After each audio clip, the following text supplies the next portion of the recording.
ஆனா எனக்கு ரொம்ப நாளாவே ஒரு சந்தேகம்ண்ணே. சொல்லு சூர்யா. நீங்க வந்து பவுடர் தீவனம், குச்சி தீவனம்லாம் ரெடி பண்ணி கொடுத்துட்டு இருக்கீங்க. ஏன்னா நீங்க பருப்பு வகை தீவனம் கொடுக்கறதில்ல?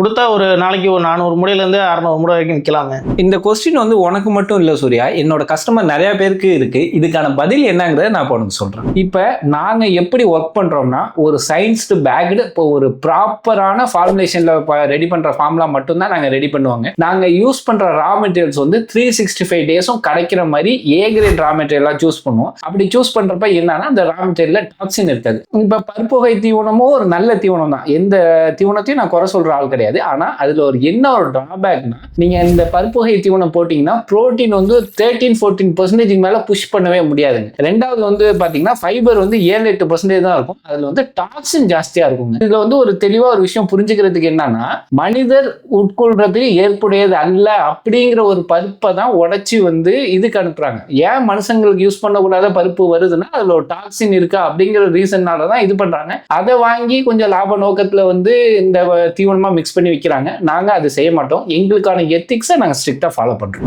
நீங்க இவ்வளவு சொல்றீங்க, அந்த தீவனம் தான் யூஸ் பண்ணி நல்ல வெயிட் கெயின் வருது, தமிழ்நாட்டில் நிறைய பேர் யூஸ் பண்றாங்க.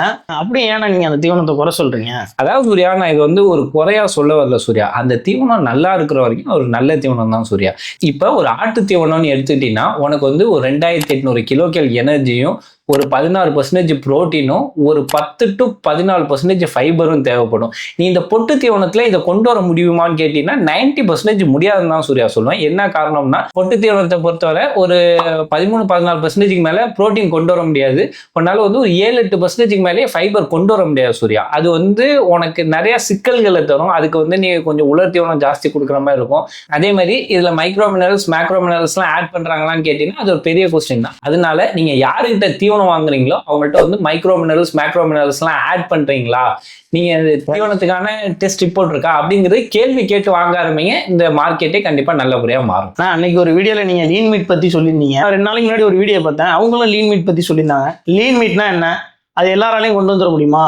ஃபர்ஸ்ட் அதை பத்தி ஒரு ஃபுல்லா சொல்லுங்கண்ணே. நீ ஒரு கரெக்டான கொஸ்டின் கேட்டிருக்க சூர்யா. இதை பத்தி நீ தெளிவா புரிஞ்சுக்கணும்னா வெள்ளாட்டுக்கும் செம்மறியாட்டுக்கும் என்ன டிஃபரன்ஸுங்கிறத பேசிக்ஸ்லேயும் தெரிஞ்சுக்கணும் சூர்யா. அதாவது வெள்ளாடை பொறுத்த வரைக்கும் வந்து டிஷ்யூக்கு நடுவுலலாம் கொழுப்பு இருக்காது, தசைநாருக்கு நடுவுலலாம் கொழுப்பு இருக்காது. உடம்புக்கு மேல தோலுக்கும் கறிக்கும் நடுவுல மட்டும்தான் கொழுப்பு வைக்கும். அந்த கொழுப்பு வந்து விசரல் ஃபேட்ஸ்ன்னு சொல்லுவாங்க.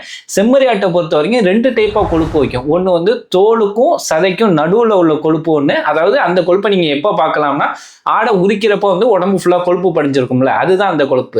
செம்மறியாட்டுக்கு ஸ்பெசிஃபிக்கா இன்னொரு கொழுப்பு இருக்குங்க. அதாவது என்னன்னா, ஒரு தசைநாருக்கும் நடுவுல ஒரு சின்ன சின்ன கொழுப்பு பார்ட்டிகல்ஸ் மாதிரி இருக்கும். அதுதான் வந்து உனக்கு கறிக்கு டேஸ்ட் கொடுக்கும்.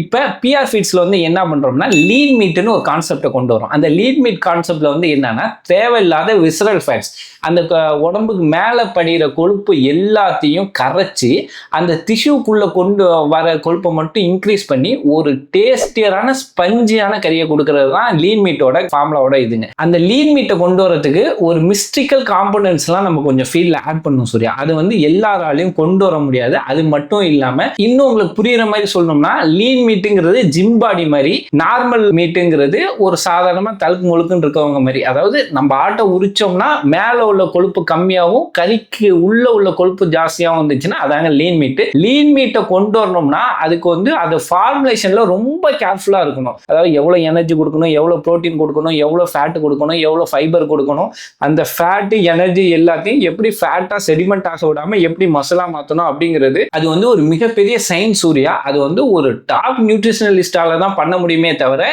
எல்லாராலையும் பண்ண முடியாது சூர்யா.